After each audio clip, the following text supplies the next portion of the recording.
আমার বাড়ি হচ্ছে যশোর। আচ্ছা। তো আমার ছোটবেলা বেড়ে ওঠা যশোরে। তারপরে যশোরে বেড়ে ওঠা, যশোর থেকে আমি মানে যখন ক্লাস 5-এ পড়ি, আচ্ছা। তো মানে আমার বাবা বিভিন্ন ধরনের ব্যবসা করতেন, বিভিন্ন ধরনের ব্যবসা থেকে উনি বাড়ি থেকে চলে যেতেন। আপনারা কয় ভাই বোন? আমরা হচ্ছে 4 বোন 1 ভাই।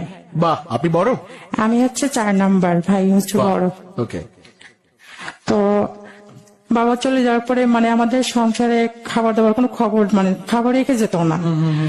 তো আমাদের বাড়ির পাশে বাড়ির সাথে এক চাচা, সে আমাদের বাড়িতে 3 বেলা রেগুলার খাওয়া দাওয়া করতো। তো বাবা হচ্ছে যাওয়ার পরে মানে উনি আসা যাওয়া করার পর থেকে আমার মা তখন ইয়াং ছিল, আমরা ভাই বোন সব ছোট ছোট ছিলাম। 3 বছর, 2 বছর, 2.5 বছর ছোট, এতটুকু ছোট বড় ছিলাম আমরা। তারপরে সেই চাচার সাথে আমার মার সাথে রিলেশন হয়। ওহো। পরে উনি যাওয়া আসা করে, যাওয়া আসা করতে করতে মানে মার সাথে একটা অবৈধ সম্পর্ক তৈরি হয়। ওকে। আপনি ছোটবেলা থেকে ওগুলো জি, ওগুলো দেখতেছি, আমি ওগুলো দেখে দেখে মানে আমার সহ্য করতে পারতাম না আমার মাকে। খারাপ আমি লাগতো আপনার? যে খারাপ লাগতো। আমার চাচা যখন আসতো তখন আমার মানে আমি বাড়ি থেকে চলে যেতাম। চলে যাওয়ার পরে মানে যখন বাড়িতে আসতাম তখন আমার মা মারধর করতো আমাকে। তো 2000 সালে আমার ভাই বোন, তখন ওরা ছোট, এই ব্যাপারটা তারা জানতো, তারা ঢাকাতে চলে আসে, গার্মেন্টসে চাকরি নেয়। তো আমার পাড়া প্রতিবেশী সবাই বলে যে দেখ, তোর ভাই বোন তো ঢাকাতে চলে গেছে, তোর মা যখন নির্যাতন করে তো তুই তোর ভাই বোনের কাছে চলে যা। তারপরে 2003-এ আমি তখন ঢাকা থেকে আসি ভাই বোনের কাছে। ভাইকে বললাম যে আমার ভাই, তুমি যেটা চাকরি করো সেটা তোমার চাকরি দিয়ে দাও। আচ্ছা। তো আমার ভাই বলছে না, চাকরি হবে না, যেহেতু চাকরি হচ্ছে এখন 3 ভাই বোন এখানে আছি, তোমার বয়স এখন ছোট, 14 বছর বয়স, তো চাকরি হবে না। রাইট। তো ভাইয়ের কাছে কান্নাকাটি করলাম। ভাই এক বন্ধুর কাছে তার বোনের সার্টিফিকেট নিয়ে এসে আমার ভাইয়ের অফিসে আমার মানে চাকরিতে জয়েন করে দিল। তো চাকরি করার অবস্থায় যখন চাকরি 8-9 মাস বয়স, তখন হচ্ছে মানে আমাদের অফিসে খাবার তো দুপুরে লাঞ্চ টাইমে ছিল, সকালে খাবার খেয়ে যেতাম না। তো যে ওভার টাইমটা হতো ওই টাকাটা আমি প্রত্যেক সপ্তাহে 80-90 টাকা করে পেতাম। আচ্ছা। ওই টাকা দিয়ে আমি মানে টিফিন খেতাম, হয় সিঙ্গারা, নাই হচ্ছে কলা রুটি, এগুলো খেতাম। আপনি লাঞ্চ করতেন না? লাঞ্চ করতাম, এটা সকালের নাস্তা। আচ্ছা আচ্ছা আচ্ছা আচ্ছা। Okay. মানে বাসাতে খেয়ে যেতাম না সকালের খাবারটা। পরে হচ্ছে এটা 2003-এর শেষের দিকে আমাদের ক্যান্টিন ছিল 4 তলা। তো আমি ক্যান্টিনে গেছি, যাওয়ার পরে মানে একটা ছেলে দেখলাম, 2টা ছেলে দাঁড়ায় রয়েছে। তো আমি একটা ছেলেকে বললাম, ভাইয়া ওই ক্যান্টিন থেকে আমার একটু কলা রুটি এনে দেন। তো উনি আমার একবার পা থেকে মাথা পর্যন্ত তাকায় দেখলো। দেখার পরে হচ্ছে উনি কলা রুটি আনতে গেছে, পরে পাশে যে ছেলেটা ছিল তার সামনে। পরে আমার লজ্জা লাগতেছে বলে আমি চলে গেছি, বলতেছি কি উনি হচ্ছে আমার 2য় তলা, আমি 7B লাইনে, ওনাকে যেতে বলেন কলা রুটি নিয়ে।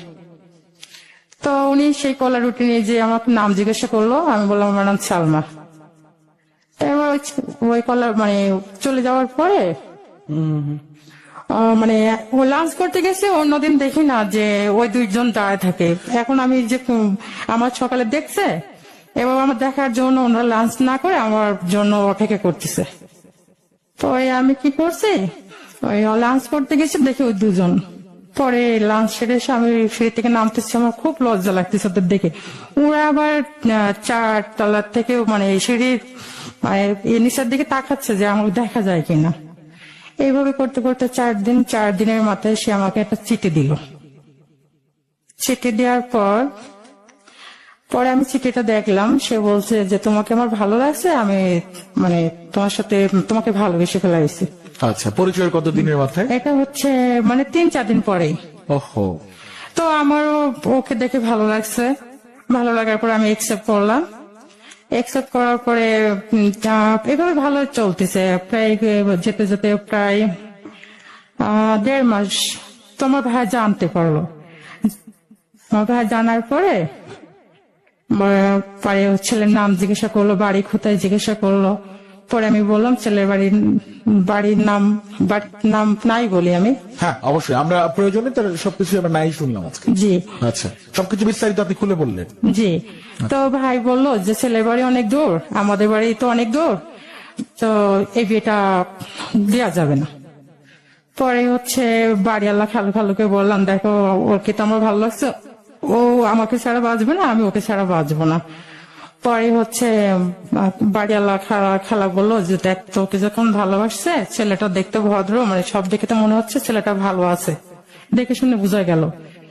তো তোর ছেলে যদি তো বিয়ে করতে চায় তো বিয়ে করে ফেলিস। তো আমি বললাম ওনাকে বললাম যে দেখো এই অবস্থা, তো কি করা যায়? তো বলতেছে দেখো তোমাকে তো ভালোবাসতে বিয়ে করার জন্যই, তোমাকে পেতে চাই। তো আমাকে এই কথা বলার পরে তো আমরা ডিসিশন নিই যে আমরা হচ্ছে মানে বিয়ে করে ফেলাবো। তারপর হচ্ছে 2003 শেষের দিকে, সেপ্টেম্বর মাসের 27 তারিখে আমরা ডিসিশন নিলাম যে আমরা বিয়ে করবো। আচ্ছা, পরিচয়ের কয় মাসের মধ্যে? প্রায় 1.5 মাস। একটু তাড়াতাড়ি হয়ে যাচ্ছিল না? এখন আমার ভাই বাড়ির দিকে তো জানতে পারে, বাপের সাথে ছিল যে আমার বাড়িতে নিয়ে যাবে। আচ্ছা, ঠিক আছে। তো এবার ও বিয়ে মানে আমরা বিয়ে করে ফেলাইছি। বিয়ে করে ফেললেন? জি, দুজনেই বিয়ে করে আপনার ফেলাইছি। বয়স ছিল তখন কত? আমার বয়স তখন 14 বছর চলতেছে আর কি। মাই গুডনেস, আমি ক্লাস 14 বছর বয়সে? জি, আমি তখন ক্লাস 6-এ পড়ি। মানে আপনার সাহস কিভাবে হইলো? মানে 14 বছর বয়সে তো হচ্ছে মানে খেলাধুলার বয়স, জি। স্কুলের ক্লাস করার বয়স। জি, ওই মানে আমার মার প্রতি আমার রাগ ছিল, তো আমি বাড়ি যাব না, এই জন্যই আমি বিয়েটা করি, যে আমি বাড়িতে যাব না, বাড়িতে গেলে তো মাকে দেখা লাগবে, এই জন্য আমি বিয়েটা করে ফেলাই। আচ্ছা, মানে আপনার কি বা আপনার মায়ের প্রতি অনেক জিদ ছিল মানে জিদের কারণে? জি, মার পর অনেক। আচ্ছা, পরে হচ্ছে এই কাজটা কেন করলেন? মানে নিজেরাই কেন বিয়ে করলেন? মানে আপনার পরিবারকে মানতো না? আপনার ভাই মানতেন না? ভাইও আমার ভাই, বড় আপা, মেজ আপা, ওনারাও একই কারণে ঢাকায় আসছে। ঠিক আছে, মানে মার কারণে ঢাকায় আসছে, বাবা মার এক কারণে। প্রকার যদি বলি আপনার মায়ের থেকে আলাদা হয়ে গেছেন সবাই আপনারা। জি। আচ্ছা, তারপরে হচ্ছে বিয়ের পরে ভালোই ছিলাম, ভালোই চলতেছিল। ও এক সপ্তাহ নাইট করতো, এক সপ্তাহ ডে করতো, মানে চাকরি যে করতো অফিসে। তো যখন মানে একা একা থাকতাম, তো তখন হচ্ছে মানে আমার ভাই ফোন করতো, মাও ফোন করতো যে এই কাজটা কেন করলি। ওর সামনে কখনো কিছু বলতো না। ঠিক আছে। তারপরে হচ্ছে এইভাবে মানে ওর প্রতি আমার জানি না কিসের জন্য এরকম আলাদা করার চেষ্টা করছিল আমার মা, মানে আমি চাই না যে সুখী থাকি। তারপরে এইভাবে করতে করতে আমি বিয়ের মাসে আমি কনসিভ করি। আচ্ছা, 14 বছর বয়সে? যে 14 বছর বয়সে আমি কনসিভ করি। তো আমার বেবি হয় মানে 8 মাসে, ডেলিভারি হয় 8 মাসে। 8 মাস পরে তখন আমি বাড়িতে যাই, মানে আমাদের বাড়িতে যাই, বাড়ি যাওয়ার পরে ডেলিভারি হয়। তো মানে যখন ডেলিভারি হওয়ার আগে 25 দিন হয়ে গেছে। তো আমার তখন তো মোবাইল ছিল না, তারও ছিল না, আমারও ছিল না। তো এখানে দোকানে ফোনে কথা হতো, যে দোকানে যে টেলিফোন আছে তার মাধ্যমে কথা হতো 25 দিন। এই জন্য আমার মা আমার উপরে আরো রাগ, যে কাকে বিয়ে করছিস, তোকে নিবে না, তোর এখন এই অবস্থা। তো আমার মা কেন যেন আমার প্রতি মানে টর্চারিং শুরু করে দিল। মানে আমি তখন খুব চিন্তিত যে এখন এই অবস্থায়, মা তো আগেই দেখতে পারতো না, এখন আমি কি করব। তো আল্লাহ কি রহমত, 25 দিন পরে ফোন আসলো। ফোন আসার পরে কথা বললাম, তখন ও বলতেছে যে আমি আসবো, মানে আমার স্বামী বলতেছে যে আসবো। তারপরে ও আস্তে আস্তে আমার ডেলিভারিটা হয়ে যায়, আমার মেয়ে বেবি হয়। আলহামদুলিল্লাহ। পরে হচ্ছে মানে আমার শ্বশুর আসলো বাড়ির থেকে, মানে ঢাকা থেকে গেল, শ্বশুর গেল, আমার হাজবেন্ড আসলো। আসার পরে প্রায় 15-20 দিন পরে আমি ঢাকাতে চলে আসি আমার বাচ্চা নিয়ে। কেন আমার মা চাচ্ছিল না আমি থাকি, খরচ হবে, মানে সংসারে উনি চায় না যে আমার পিছিয়ে কিছু টাকা খরচ আপনি করে। তো যখন বিয়েটা করে ফেললেন, হ্যাঁ? জি। তো বিয়েটা করার সময় তো আপনি বললেন যে আপনার ভাই বা পরিবারে কেউ জানতো না। জি। তো এরপরে বিয়ে করেই এখানে সংসার করা শুরু করে দিলেন? হ্যাঁ, জি, বিয়ের পরে সংসার করে শুরু করে দিচ্ছি। তারপর হচ্ছে ওই যে ডেলিভারি হওয়ার পরে আমার বেবি যখন 25 দিন কি 30 দিন বয়স, তখন আমি ঢাকা থেকে আবার ব্যাক করি আমার স্বামীর সাথে। তো এইভাবে দিন মাশাআল্লাহ ভালোই যাচ্ছিল। সে তো অনেক ভালো ছিল, আমি তাকে দোষ দিব না, মানে অনেকে তো মনে করেন স্বামীর জন্য অনেক কিছু করে ফেলায়, কিন্তু আমি আসলে তাকে কখনো দোষ দিব না, সে ভালো মানুষ। এই বিয়ের যখন 22 কি 20 মাস, তখন মানে আমার এক যার সাথে আমি খুব নামাজি ছিলাম, তো ওই মানে তালিম করতাম, নামাজি কথা বলতাম, পড়তে থাকার কথা বলতাম, অনেকে এটা একসেপ্ট করতো করতো না। তো সবাই তো এক না। তো আমরা পাড়া প্রতিবেশী যাকে বললাম, ভাবি এইভাবে না কথা মানে গিবত করার তো ঠিক না, গিবত করলে আল্লাহ অনেক পাপ দেয়। তো উনি এই সাধারণ কথাটা আমার একটা থাপ্পড় দিছিল। থাপ্পড় দিয়াতে পরে আমি সেদিন মানে ওইখানে মনে হচ্ছিল যে আমার আকাশ ভেঙে মাথায় পড়ছে। আমি কান্না করতে করতে পরে 1-1.5 ঘন্টা পর ওইখান থেকে বাসায় আসি। তো বৃহস্পতিবার ছিল ওই দিন। পরে সারা রাত কান্না করছি, কান্না করতে করতে করতে এক পর্যায়ে ঘুমায় পড়ছে আমি আমার বেবিটা। তো আমার হাজবেন্ড 8:30টার সময় বাসায় আসলো, এসে বলতেছে, দরজা খুলছি যে সালমা তোমার চোখ মুখ খোলা কেন? তো আমি বলতেছি কিছুই বলিনি। আমি তখনও যদি বলতাম তো আমার জীবনে দুর্ঘটনাটা হতো না। আমি তখন যদি চেপে না রেখে যদি সব বলতাম, তো বাড়িওয়ালা ভাবির কাছে বলছে যে ভাবি সালমা কান্নাকাটি করছে, কিছু বলতেছে না। পরে বাড়িওয়ালা ভাবি বলতেছে কি যে বাবুর বউয়ের সাথে জানি কি জানি হয়েছে, তো এই জন্য কান্নাকাটি করতেছে। পরে আমার এসে বললো, দেখ সালমা কি করছো তুমি? পরে আমি কিছু বলিনি। পরে বাবু মানে যে ভাইয়ের বউ আমাকে থাপড় মারছিল সেই ভাই আসছে। ওই ভাবি তখন এই কথা বলছিল যে তোর স্বামী আসুক, এসে তোকে ছাড়াই নিব, এই কথা বলছিল। তো ওই সময় আমি বলছি, দেখো ভাবি এই কথা বলছে, হয়তো তোমার সাথে সংসার করবে বোধহয় এই কথা বলছে। তো ওই ভাইয়ের সামনে এমন একটা থাপড় মারছে, আমি ছিটকে খাটে পড়ি।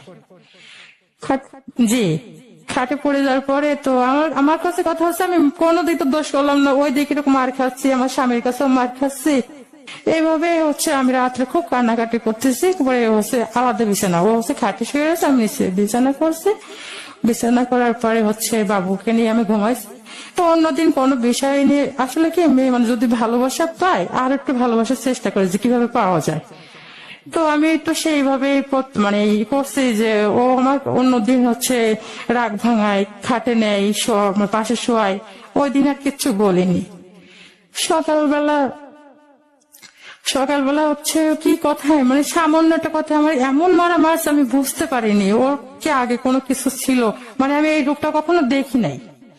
প্রচুর মারছে, আমার এমন মারা মারছে, আমি মানে সরাসরি ব্যথা হয়ে গেছে। পরে ভাবলাম যে থাক, এর সাথে সংসার করব না।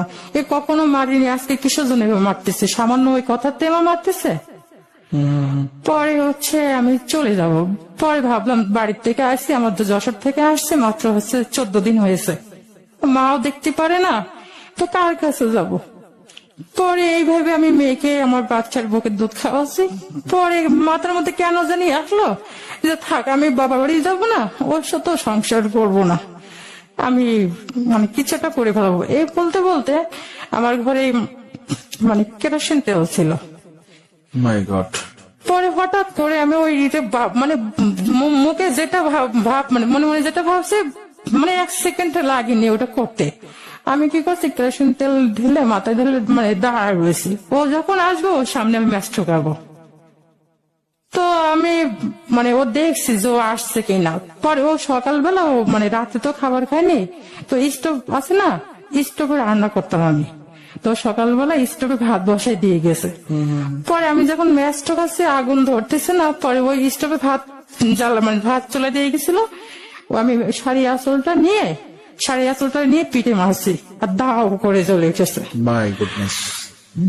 তারপরে আমি না বুঝতে পারিনি যে এমন হবে। পরে আমি ও ঘর থেকে দৌড় মারছে, আগে ও দেখছে যে দরজা দিয়ে ও তাড়াতাড়ি করে এসে দরজা ভাঙছে, জানালা ভাঙছে। তারপরে দৌড় মারছে, আমি ওর পিছে পিছে দৌড়াইছি। পিছে পিছে যাচ্ছে, যখন আমার এতটুকু মনে আছে যে পানি পানি, তো আমার স্বামী বলতেছে মরতে চাইছিলি মর। ওহো। পরে আমার কোনো সেন্স থাকে না। পরে আমার যখন সেন্স আসে তখন আমি বলতেছি আমার স্বামীকে আমি এতটা ভালোবাসি যে আমার স্বামী কই, আমার মেয়ে কই, আমার স্বামী কই, আমার মেয়ে কই। এই কথা বলতে বলতে পরে মানে আগুন যে জ্বলছে তখন বলতে পারবো না, এখন মনে হচ্ছে আমি দোজকের মতো জ্বলতেছি। এমন জ্বলা শুরু করেছে মনে হচ্ছে আমি সেম দোজকে আছি। পরে সাথে সাথে আমাদের ওই সাভারে যেখানে থাকতাম পাশে একটা নাগরিক মানে মেডিকেল ছিল, ওইখানে নিয়ে গেল। ওইখানে নিয়ে যাও 6 ঘন্টা পর ডাক্তার বলছে এই রোগীকে বাঁচানো যাবে না, ঢাকা মেডিকেল কলেজ নেন। পরে ঢাকা মেডিকেল কলেজ নিয়ে ওইখানে 1 সপ্তাহ মতো রেখে ওরা রিটার্ন দিয়ে দিল। ওরা বললো যে ইমার্জেন্সিতে নে। পরে 52 ইউনিট আছে ওইখানে নিল। ওইখানে মানে আসা এর আগে হচ্ছে আমার সবাই মানে ফ্যামিলি সবাই আসছে, মনে করছে যে মানে সবাই বলতেছে যে হচ্ছে আমার স্বামী আমাকে আগুন ধরাই দিয়েছে। আচ্ছা, এটা কারা বলছিল? এটা হচ্ছে আমার ফ্যামিলি ভাবছে। আচ্ছা, তারা চিন্তাও করতে পারেন নাই যে আপনি এর মতো কিছু করতে জি, আসলে আমিও তো বুঝতে পারিনি যে আমি পরে হচ্ছে ওরা যখন এটা বলতেছে তখন আমি অসুস্থ অবস্থায় বলতেছি না যেটা আমি মানে আমি এভাবে করছি। পরে হচ্ছে আমার মা সাথে সাথে বাড়ি চলে গেল আমার বাচ্চাটা নিয়ে। আচ্ছা, পরে হচ্ছে আমার মানে ভাই মা বলতেছে যে ওর পিছে টাকা ঢালিস না, ও মরুক। পরে আমার মা নাকি এই কথা বলেছে যে ওই ইঞ্জেকশন দিয়ে মেরে ফেলাতে আমাকে, কেন আমি বাঁচলে সংসার করতে পারবো না। Shit, এটা আপনার হাজবেন্ড বলছে? না, আমার মা বলছে। আপনার মা আমার ভাইকে বলছে। Right. মানে এই কাজটা করতে কাকে বলে? আপনার ভাইকে বলছে যে ওর পিছে টাকা ঢালিস না, ওহ। ও বাঁচলে তো সংসার করতে পারবে না, ওর তো কিছুই নাই। পরে হচ্ছে এইভাবে সালমা, আপনি কিছুটা সময় একটু নরমাল হন, হ্যাঁ? একটু কিছুটা সময় প্রিয় শ্রোতা যারা শুনছেন এই মুহূর্তে জাগো এফএম 94.4 এবং দেখছেন কিছুটা সময়ের জন্য হলেও কিছুটা সময় আমরা সালমাকে একটু রিল্যাক্স হতে দেই, একটু নরমাল হতে দেই। দিন শেষে তো আমরাও মানে ক্যামেরার সামনে যারা কাজ করি বা মাইক্রোফোনের সামনে যারা কাজ করি, এন্ড অফ দ্য ডে আমিও তো আপনার মতো দেখতে একজন মানুষ, ইমোশনটা আমারও কাজ করে।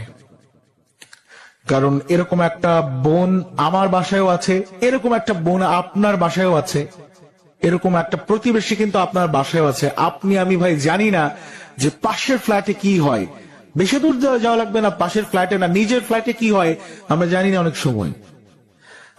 আমি আসলে আমি খুব বাকরুদ্ধ হয়ে যাচ্ছি, যদিও আমরা একদিকের কথা শুনছি। একজন মা কিভাবে আসলে তার আরেকজন সন্তানকে বলতে পারে ওর পিছে টাকা ঢেলে লাভ নাই। একজন মানুষের কন্ডিশন, নিজের গায়ে নিজে কেরোসিন তেল দিয়ে সুইসাইডের চেষ্টা করে। এবং আসবো আমরা সালমার কাছে এই প্রশ্নের উত্তরগুলো খুঁজবো, শুধু এতটুকু বলবো যে মানুষ নামের শব্দটার পরিচয়ের যে মানে ভারটা, মানে এই ভারটাকে আমরা মানে হারিয়ে ফেলছি। মানে আসলে কি আমরা মানুষ? আসলে কি আমাদের মধ্যে যে মনুষ্যত্বটা, এই মনুষ্যত্বটা কি আপনার মনে হয় যে আসলে আমাদের মানুষের মধ্যে আছে? আমার না কখনো কখনো মনে হয় না, আমার কখনো কখনো যেটা মনে হয় যে আমরা সত্যিকার অর্থে আমাদের মানুষের যে বৈশিষ্ট্য, সেই বৈশিষ্ট্যগুলো থেকে আমরা অনেক বেশি দূরে চলে আসছি এবং আমাদের ব্যবহার, আমাদের অ্যাটিটিউড, আমাদের আচরণ এতটাই অদ্ভুত, মাঝে মাঝে আমি নিজেও কনফিউজড হয়ে যাই আসলে কি আপনি মানুষ? যাবো আমরা সময় নষ্ট না করে সালমার কাছে যাব, কারণ তার জন্য নির্ধারিত যে সময় আমি চাই না একটা মিনিটও আজকে নষ্ট হোক। সালমা, তারপরে কি হলো? তারপরে হচ্ছে মেডিকেলে মানে আমার ভাই বলল যেদিনে মেডিকেলে ভর্তি করছে ওই দিনে 50,000 টাকা গেছে, তো শেষ না দিকে ছাড়বো না, দেখা যাক আমার বোন বাঁচে কিনা বাঁচে। তো এবারটা এইভাবে যেতে তো প্রায় 1 মাস না 15 দিন পরে আমার স্কিন সার্জারি করে। স্কিন এটা কি আপনার হাজবেন্ড করায়? ও না, ও আসলে তখন কম টাকা বেতন পেত, তো আচ্ছা। ওই সময় আমাদের সংসারটা কোনো গুছায় ওঠেনি, তো এখন ওর ভিতরে তো এই কাজটা হয়ে গেছে। পরে হচ্ছে ও গেছিল আমার শ্বশুরবাড়ি গেছিল, চাইছিল, টাকা দেয়নি, যেহেতু আমরা একা একা বিয়ে করছি তো এই জন্য টাকা পয়সা দেয়নি। পরে হচ্ছে আমার ভাই হচ্ছে 1 সপ্তাহ, আমার ভাইও হচ্ছে চাকরি করে, তো সাভারেই চাকরি করে ভিজিটে, তো 1 সপ্তাহ নাইট করতো, 1 সপ্তাহ ডে করতো। তো আমি মেডিকেলে থাকার পর থেকে ভাই পুরো নাইট করে ডে আমার কাছে থাকতো, মানে কখন কোন সময় ডাক্তার লাগবে, কোন মেডিসিন লাগবে, এই দৌড়দৌড়ি করতো। পরে হচ্ছে মেডিকেল স্কিন সার্জারি করে, মানে ফার্স্ট স্কিন সার্জারি করে, তো ওইটা হচ্ছে টেকে নাই, মানে চামড়াটা লাগে নাই। আচ্ছা, পরে এভাবে আবার ট্রিটমেন্ট চলতেছে, পরে আবার 15 দিন পরে আরেকটা সার্জারি হয়, এভাবে এক একে 3 বার সার্জারি হয়। আমি মেডিকেলে 3 মাস 7 দিন ছিলাম।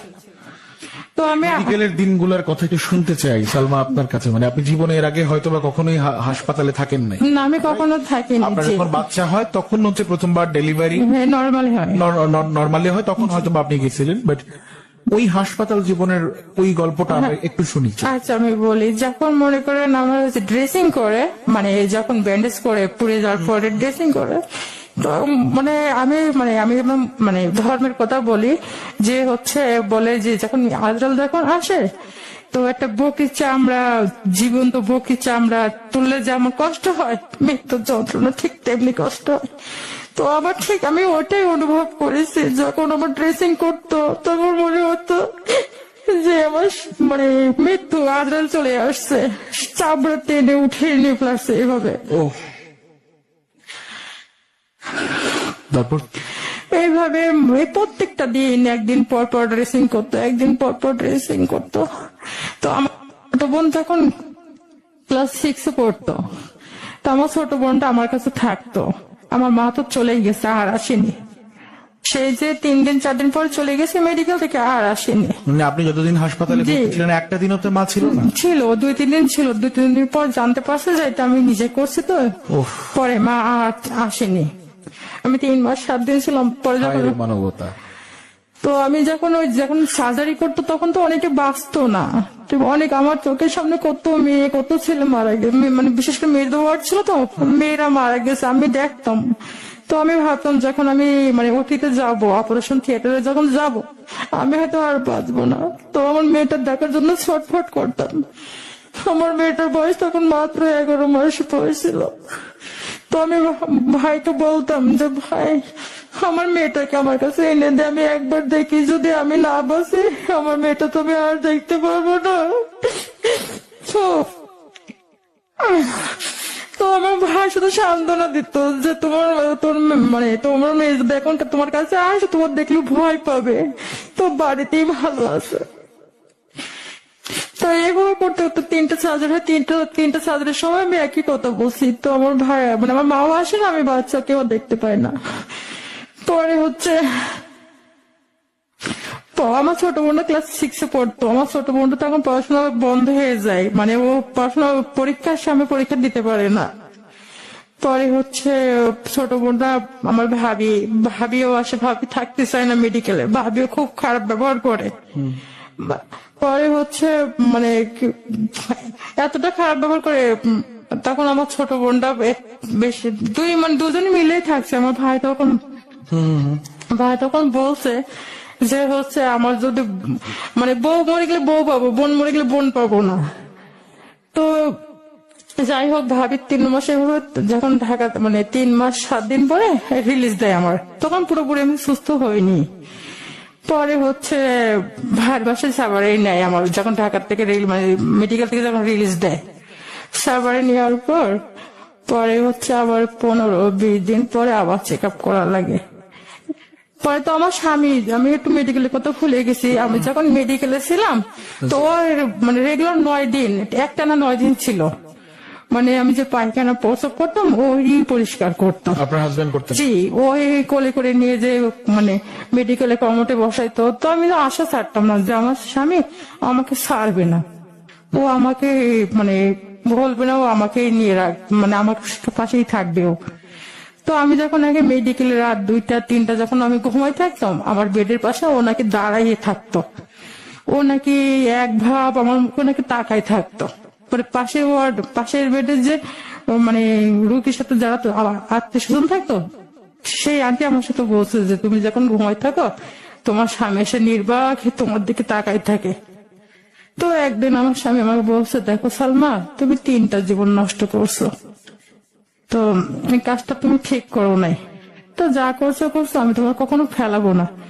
এখন ওর মন থেকে বলছিল নাকি ওর হচ্ছে আমার ভাই বলছিল যে মেডিকেল কেস করে দেবে, মেডিকেল কেস করলে এটা হচ্ছে শক্ত হবে। তো আমি আবার বলছিলাম যে হচ্ছে মেডিকেল মানে যেহেতু দোষটা আমার, আমি যদি মরেও যাই তো আমি জবানবন্দি দিয়ে যাব যে আমার স্বামী কাজটা করিনি। আচ্ছা। পরে মেডিকেল থেকে কেস করবে, আমার ভাই তোমার শ্বশুরবাড়ির ঠিকানা জানে না, ওরা আমার বাবা আমার ভাই কেস করবে। তো আমি না ঠিকানা বলিনি, তো আমার মুখে তো ব্যান্ডেজ করা। পরে আমার ভাইটা থাপ্পড় মারছে, মানে কেন কেস করবি না। তো আমার ভাই তো তার মানে ওই থেকে তো আমার পুরো রাগ যে আমি কেস করতে দিলাম না। পরে ওই যাই রিলিজ পেয়ে আসলাম, রিলিজ হয়ে গেল, আসলাম। পরে চেক আপ করতে আসে। তো ওই সময় আমার মন চাই যে আমি তো আমার বাসাতে যাই, আমি যেখানে আমি সংসার করছি, মানে যেটা আমার বাসা ছিল। তো এইভাবে আমার স্বামীকে বললাম যে দেখো ভুল করে ফেলেছি। তো বললো যে দেখো তুমি সুস্থ হও, তোমাকে আমি ফেলাবো না, আচ্ছা, আমি তোমাকে কখনো ফেলাবো না, তুমি পুরোপুরি সুস্থ হয়ে আমার কাছে আসো।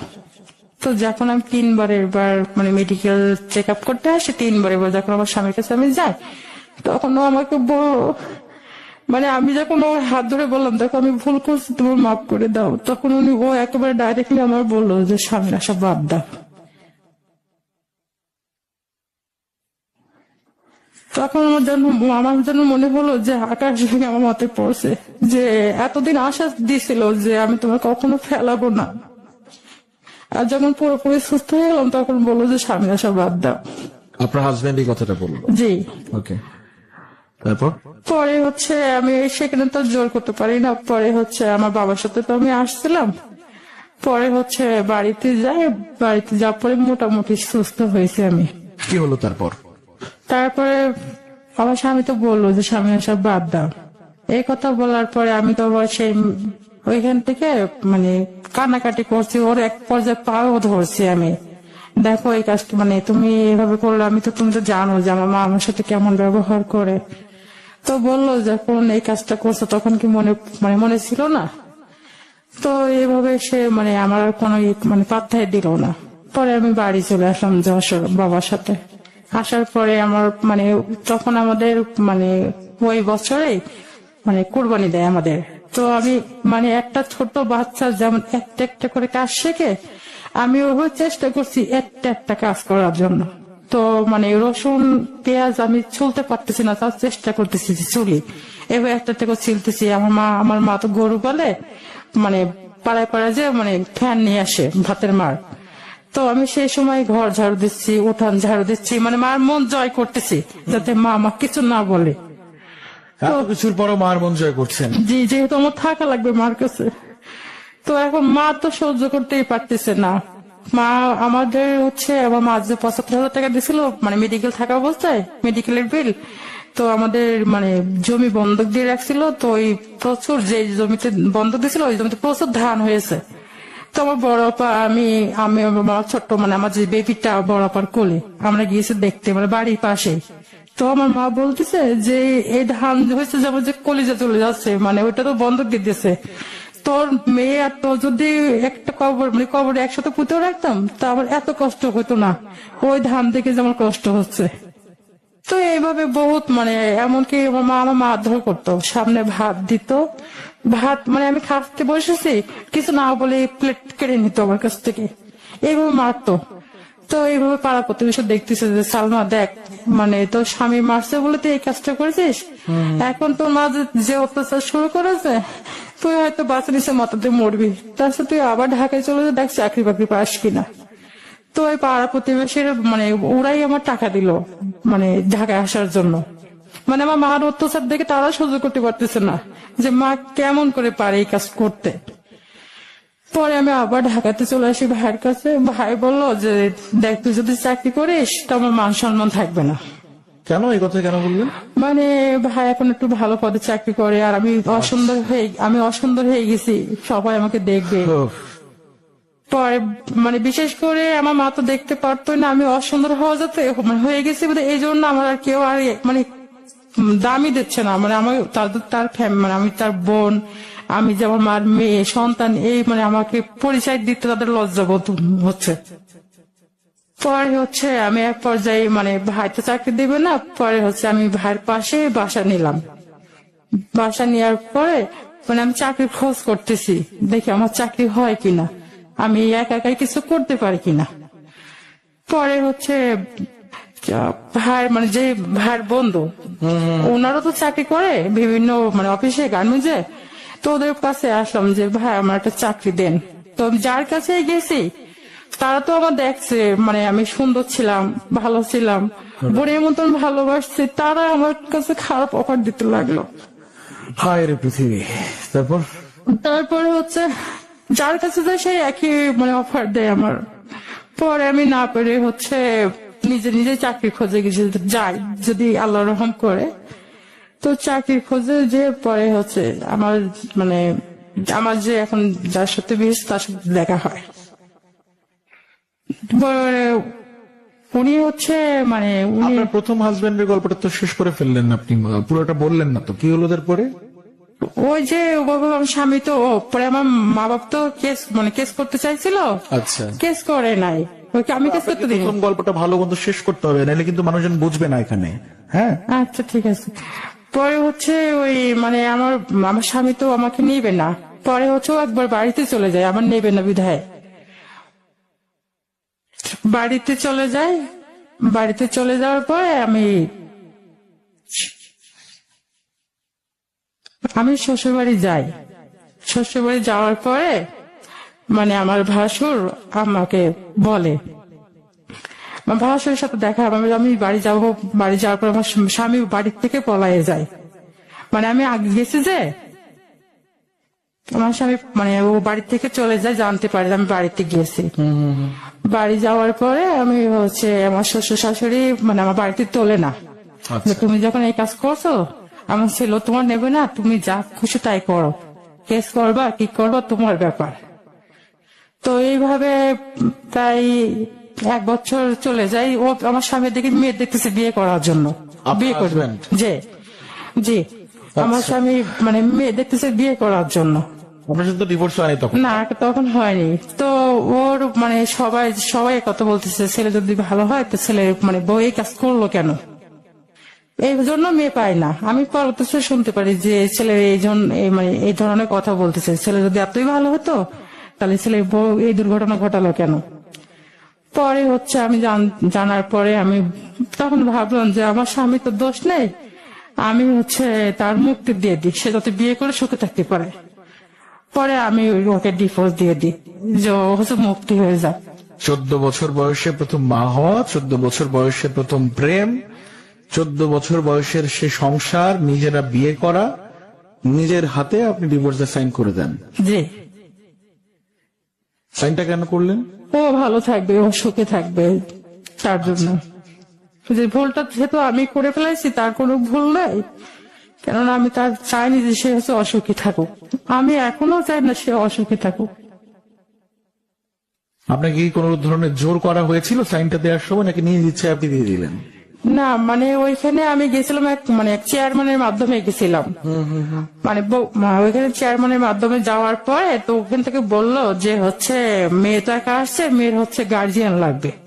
আচ্ছা, পরে আমার ভাইকে নিলাম, ভাইয়ের সাথে করে আমি আবার গেলাম আমার শ্বশুরবাড়ি। পরে ওইখানে হচ্ছে আমি বুঝতে পারিনি যে ছাড়াছাড়ি হয়ে যাবে। আমি আশায় ছিলাম হয়তো মিলে দিবে সবাই, চেয়ারম্যান সবাই মিলে মানে আমার শ্বশুরবাড়ির লোকজন মিলে হয়তো মিলাই দিবে আমাকে আমার স্বামীর সাথে। পরে এক পর্যায়ে দেখলাম যে ওরা হচ্ছে মানে আমার ভাইয়ের সাথে মানে 20,000 টাকা দিয়ে আমার ছাড়াছাড়ি করে নিবে। পরে সেই আমি আসলে তখনও বুঝতে পারিনি যে আমার ওখানে ডিভোর্স হয়ে যাবে। পরে যখন আমার স্বামী ওখানে মানে ধরা সবাই বললো যে আমি এই কাজ করছি, ওকে নিয়ে আমি সংসার করব না, তখন আমি তখন ভাবলাম থাক, জোর করে তার সংসার করা যায় না। ও যখন ডিভোর্স আছে আর যেহেতু আমি ভুল করে ফেলেছি তাহলে ওরে আমি সব দোষ নিজের ঘাড়ে নিয়ে নিলেন আপনি। জি যেহেতু অনেক ভালোবাসি ওরে, আমি ভালোবাসার কারণে আমি এই কাজটা করছি। তারপর পরে হচ্ছে ও ওই আমার ভাইয়ের হাতে টাকা বুঝাই দিল, ওইখানে আমি সাইন দিয়ে দিলাম।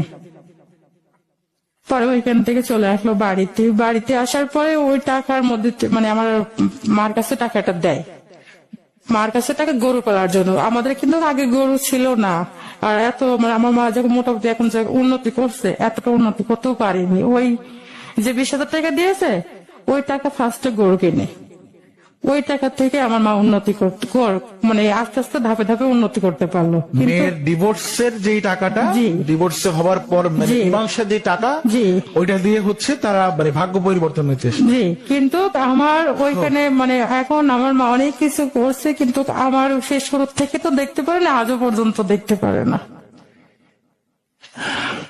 এটা আমি জানতে পারছি যে হচ্ছে আমার আমার চাষির কাছে জানতে পারছি যে আমাদের একটা প্রবাদ বলে যে হচ্ছে যার দৌলতে দানা তার কথা নেই খানা। তো এইটাই হচ্ছে আমার চাষি বললো। আমি চাষি কি কিসের জন্য, হয়তো যে টাকাটা দিয়েছিল সেই টাকা দিয়ে আজকে তোর মাঝে এত গরু ছাগল করছে, এত উন্নতি করছে, সব হয়তো সেই ডিপোজিট টাকা দিয়ে। পরবর্তীতে শুনতে পারলাম যে হচ্ছে আমার মা আমাকে বলে যে তোর টাকাতে যে গরু কিনছিলাম সে গরুটা মরে গেছে, আমাকে মিথ্যে কথা বলা হয়। তো যাই হোক, পরে এই জন্য আমি আবার ঢাকাতে চলে অত্যাচার শুরু করে। অত্যাচার শুরু করার পরে মার ওই ঢাকাতে চলে আসলাম।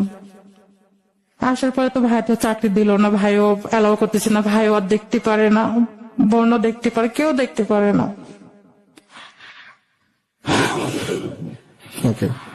পরে হচ্ছে এইভাবে করতে করতে যে চাকরির খোঁজে আমি যখন আলাদা বাসা নিলাম চাকরির জন্য, যে আমি যে দেখি চেষ্টা করে দেখি আমি চাকরি করতে পারি কিনা।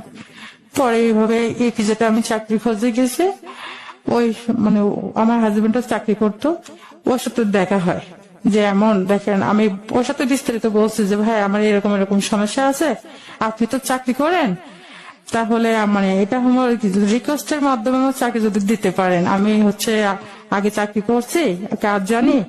তো বললো তাহলে আপনার নাম্বারটা দেন, আমি বসের সাথে কথা বলে দেখবো। পরে ওই নাম্বারটা দিয়েছি, নাম্বারটা দেওয়ার পরে আমাকে ফোন দিয়ে বলতেছে দেখো তোমার যে সমস্যা, আমি তোমার প্রতি আমার মায়া হয়েছে, তা আমারও তো বউ নেই, আমি যদি তোমাকে বিয়ে করি তা তুমি আমাকে বিয়ে করবা। এটা কে বললেন? এটা আমার যার সাথে আমার এখন দ্বিতীয় বিয়ে হয়েছে। আচ্ছা, এনার সঙ্গে আপনার পরিচয়টা কিভাবে জানা হলো আরেকটা বার যদি ক্লিয়ার করুন। এটা হচ্ছে যখন ওই যে ভাই চাকরির জন্য বাড়ি থেকে যখন ভাইয়ের কাছে আসি, ভাই তো জায়গা দেয় নাই, ভাইও চাকরি দিবে না, জায়গাও দেয় নাই। পরে হচ্ছে আমি আলাদা বাসা নিই, বাসা নেওয়ার পরে আমি চাকরি খোঁজে যাই, যে দেখি আল্লাহ আমার চাকরি দেয় কিনা, আমি কিছু করতে পারি কিনা। আমি যেহেতু আগে চাকরি করেছি গার্মেন্টসে, অভিজ্ঞতা আছে, তা সেই সাহস নিয়ে আমি গার্মেন্টসের ইপিজেটে যাই চাকরির জন্য। পরে ওই চাকরি যাওয়া যেখানে যাই চাকরি অফিসের গেটে, ওইখানে ওনার সাথে পরিচয় হয়। আচ্ছা, আপনার যে সন্তান, আপনার মেয়ে হলো, এই মেয়েটা তখন কার কাছে থাকতো? ওই যে মার কাছে। আপনার মায়ের কাছে? জি। আচ্ছা, তারপর গেটের সামনে পরিচয় হলো, তারপরে কি হলো? পরে হচ্ছে আমি বললাম যে আমার তো এরকম হাতে মুখে স্পট আছে, তো হচ্ছে এখন তো চাকরির ক্ষেত্রে হচ্ছে মুখ খুলতে বলে, তো আপনি যেহেতু চাকরি করেন, তা আপনি যদি রিকোয়েস্ট করেন যে মেয়েটা এরকম কাজ জানে, তো রিকোয়েস্টের মাধ্যমে চাকরি হবে, তাছাড়া সরাসরি চাকরি হবে না। পরে উনি বললো তাহলে আপনার নাম্বারটা আমার কাছে দেন, আমি বছর বলে দেখবো। এইভাবে নাম্বারটা আমার কাছ থেকে নেয়, নিয়ে আমি যে বিস্তারিত বলছি যে আমার হাতে মুখে স্পট আছে, পুরো আমার জীবনে যা ঘটেছে শেয়ার করছি যে আমার একটা চাকরি পাওয়ার জন্য। পরে হচ্ছে উনি নাম্বারটা আমার ওই আমার নাম্বারটা দিয়ে ফোন করে যে হচ্ছে আপা আপনার তো জীবন স্টোরি শুনলাম, তো দেখেন আমার তো বউ মরে গেছে, তো আপনার স্পট হয়েছে তাতে কি হয়েছে, মানুষের তো কতভাবে কত অ্যাক্সিডেন্ট হয়, তো আমি আপনার পাশে দাঁড়াতে চাই। তো আমি কিছু বলি না। পরে আমি যে বাসায় ভাড়া থাকতাম এক খালা, ওই খালারকে বললাম যে খালা যে আমার উকিল মা, ওই উকিল মাকে বললাম, তো ওই উকিল মার সাথে ওনাকে নাম্বার দিয়ে দিলাম, উকিল মার সাথে কথা কথা হয়। এবং ওনাদের ভিতরে কি হয়েছে আমি জানি না। আমার 10 দিন পরে বলতেছে ছেলেটা তোর বিয়ে করবে, ছেলেটা এখন তো তুই ঠিক চাকরিও পাচ্ছিস না, তো এখন তো তোর বাঁচতে হবে, তো মা বাবা ভাই বোন কেউ কেয়ার করে না, ছেলে যখন জেনে শুনে তোর বিয়ে করতে চাই, তাহলে তুই রাজি হয়ে যা। পরে আমি এক পর্যায়ে ওই খালা আমার খুব প্রেশার দিছিল, এমন ভাবে প্রেশার দিছিল যে দেখ নিজের মা যেমন করে উনি সেভাবে প্রেশার দিছিল যে তুই এখন অসহায় হয়ে গেছিস, খাতে পারতেছিস না, চলতে পারতেছিস না, রুম ভাড়া দিতে পারতেছিস না, বিয়েটা করে ফেলা। তো এক পর্যায়ে তার সাথে আমার বিয়ে হয়ে গেল। আচ্ছা, 2011 সালে। গল্পটা যদি প্রচারযোগ্য হয়, এই জাগরণ টিম আপনাকে এখানে নিয়ে আসবে, কথা দিচ্ছে আজকে অপূর্ব। সালমা আপু, তারপরে কি হলো? পরে হচ্ছে আমার যে উকিল মা, ওই উকিল মা আব্বা ওনারা মিলে আমাকে নিয়ে যায়, আমার স্বামী ওরা আগের থেকেই যে কি বলে এটা ও যেখানে বিয়ে করাই আমার আসলে কাজী অফিস। কাজী অফিস। জি। কাজী অফিসে উনি আগে সবকিছু ঠিক করে রাখে, পরে হচ্ছে আমার ওই উকিল মা উকিল বাবা, পরে আরেকটা খেলা 3 জন সাক্ষী লাগবে, তো 3 জন মিলে আমাকে নিয়ে যায়। পরে ওইখানে কাজী অফিসে নিয়ে যাওয়ার পরে আমার কাজী অফিস বলে কে মানে আমার মুখ খুলতে বলে। তা আমি বলছি না, আমার মুখ খোলারও দরকার নেই, আমার বিয়ে করারও দরকার নেই। পরে আমার স্বামী বলছে মুখ খোলা লাগবে না, ও হচ্ছে বিয়ে পড়ায় দাও। পরে বিয়ে পড়ায় দিয়ে তখন রাত 11টা বাজে বাসায় আসে। বাসায় এসে পরে হচ্ছে মিষ্টি নিয়ে আসে, মিষ্টি নিয়ে এসে পাশের বাসায় সবাইকে দিল। দেওয়ার পরে উনি কি সকাল ভোরে চলে আসে, অফিসে চলে আসে। আসার পরে হচ্ছে বাসার সবাই বলতেছে যে এরকম হুট করে বিয়ে হয়েছে, বিয়েটা কি টেকবে? পরে উকিল মা বলছে না, ছেলে ভালো আছে, ছেলে ইনকাম ভালো করে, জেনে শুনে। ও ছেলের একটা বাচ্চা আছে, মানে আমার স্বামীর একটা ছেলে আছে। আচ্ছা। বউ মারা গেছে, তো মেয়েটা অসহায়, এজন্য সব জেনে শুনে মানে মেয়েটাকে গ্রহণ করছে। পরে হচ্ছে এইভাবে 10 দিন 12 দিন যাওয়ার পরে মানে আমি শুনতে পারি যে আমার সতীন আছে। মাই গুডনেস, আপনাকে না বললো তিনি মারা গেছেন? জি, মারা গেছে। তাহলে ওটা মিথ্যা ছিল? ওটা মিথ্যা ছিল। হায়ারে ধোকা, জীবনের লাইনে লাইনে ধোকা আপনার। তারপর পরে হচ্ছে পরে উনি মানে 3 দিন 4 দিন পরে আসতো। পরে হচ্ছে একদিন মানে ও আমার অফিসের গেটে, পরে একদিন আমার সতীনও গেছে। যাওয়ার পরে মানে ওর সাথে কি বলবো, খুব মানে খারাপ অবস্থা, মানে খুব রাত ব্যবহার করে। ও এক পর্যায়ে চাকরি চলে যাবে। পরে হচ্ছে মানে আমার সতীন আমাকে খুব জ্বালাইছে। আমি স্বামীকে ছাড়িনি, যেহেতু আমার মা আমাকে দেখতে পারতো না, ভাই জায়গা দিলে না, কেউ জায়গা দিলে, তো আমি মানে সতীন অত্যাচার করতেছে। আমি কোথায় থাক, আমার তো বিয়ে হয়েছে, আমি তার সাথে খারাপ ব্যবহার না করলেই হলো। পরে হচ্ছে এইভাবে করতে করতে মানে আমাকে খাবার দিত না, খাবার খরচ দিত না, মানে সতীনে খুব বাধা দিত। তো আমি ভাবতাম সেও তো একটা মেয়ে মানুষ, তার তো কষ্ট হবেই। এখন আমার যেহেতু একটা অ্যাক্সিডেন্ট আছে, আমিও সরবো না, আমার যা দেয় আমি সেইভাবে চলি। এইভাবে করতে করতে পরে হচ্ছে আমার মানে ছোট মেয়েটা, আমার যে ছোট বেবি, আচ্ছা ওকে আমি মানে কনসেপ্ট করি। আচ্ছা, এটা কত সালে হয়? বিয়ের কতদিন কত বছর? এটা তাও বিয়ের 4 বছরের শেষে, মানে বিয়ে হয় 2011, আর আমি কনসেপ্ট করি 2014। পরে হচ্ছে মানে যখন বাচ্চাটা আমার মানে যখন আমার বেবিটা আমার গর্বে, তখন হচ্ছে আমার সতীনটা আরো জ্বালায় আমাকে, মানে ও চাচ্ছে যে আমাকে ছেড়ে দিক আমার সতীন। এইভাবে করতে কয়েকদিন হচ্ছে আমার মানে যখন বেবি হচ্ছে মানে ডেলিভারি হবে, তখন সিজারে হবে। কেননা আমার তো ঠিক মতন খাওয়া নেই, দাওয়া নেই, নাওয়া নেই, ঠিক মতন দেখে না, মানে ও আসতে পারে না আমার কাছে। ও খারাপ ব্যবহার করে আমার সাথে, মারধর, কন্টিনিউ মারধর করে, মানে সতীনও মারধর করে, বাসায় এসে ও মারধর করে। এই জন্য আমার ভাই যেন আমার প্রতি আরো খেপে গেল, যে আমি মানে বিয়েটা করছি বলে আমার ভাই আমার প্রতি আরো রাগ। তো আমার দেখেন, আমি বিয়েটা যদি না করে আমি বাঁচবো কিভাবে? আমার চাকরি নেই, চাকরি হয় না। কেননা আমার যদি চাকরি হতো তাহলে আমি বিয়েটা করতাম না, নিজের পায়ে আমি দাঁড়াইতাম। আশা ছিল যে আমি চাকরি করব, কিন্তু গার্মেন্টস আমার নেয় নাই। প্রত্যেকটা গার্মেন্টসে গেটে গেটে গেছে, এমনি দেখে পছন্দ হয়, কিন্তু মুখ খুলে যখন তখন আর পছন্দ হয় না।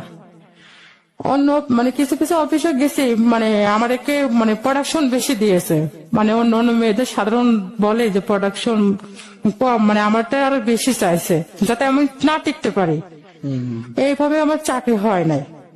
তো এখন আমি স্বামীর মার খাই, সতীনের মার খাই, যেভাবে হোক আমি সংসারটা টিকে রাখতে চাইছি, যে আমার জীবনে তখন এটা হয়ে গেছে, আমি যদি মরেও যাই তো আমি এই স্বামী আর ছাড়বো না। আচ্ছা। পরে হচ্ছে এইভাবে করতে করতে স্বামী প্রচুর মানে আমার স্বামী যেন কেমন জানি মারছো, মানে আগের থেকে অত্যাচারটা বেশি হয়ে গেল। আমার ছোট বেবিটা হওয়ার পরে, ছোট বেবিটা হয়েছিল সিজারে টাকা পয়সা, মেডিকেলে টাকা পয়সা দিতে পারে না। পরে হচ্ছে মানে ও জানি না কার কাছে হাতে পায়ে ধরে টাকা নিয়ে এসে বিল শোধ করে, মানে 4 দিনে রিলিজ দিয়ে দেয়। মানে সিজারের পরে যে ওষুধটা খেতে হয়, মানে যে প্রেসক্রিপশনে যে লিখে দেয়, ওটা আমি খেতে পারি না, ওর তো দেয় না, খাবারই জোটে না, তো ওষুধ খাবো কোথার থেকে? পরে হচ্ছে আমার স্বামী যেখানে চাকরি করে, মানে পাশে ওর বাসা ছিল, সতীনের বাসা ছিল। পরে এভাবে যেতাম, পরে এক পর্যায়ে সতীন খুব মারধর করতো খুব, ওইখানে মানুষের সামনে আমাকে মাথা ফাটাই দিছিল। মাই গড, এটা এটা কি কারণে হয়? ওইটা হচ্ছে আমি গেছিলাম টাকার জন্য, ঘর ভাড়ার জন্য, খাবারের টাকার জন্য স্বামীর কাছে যেতাম। এটা তো আপনার অধিকার, তাই জি না? জি।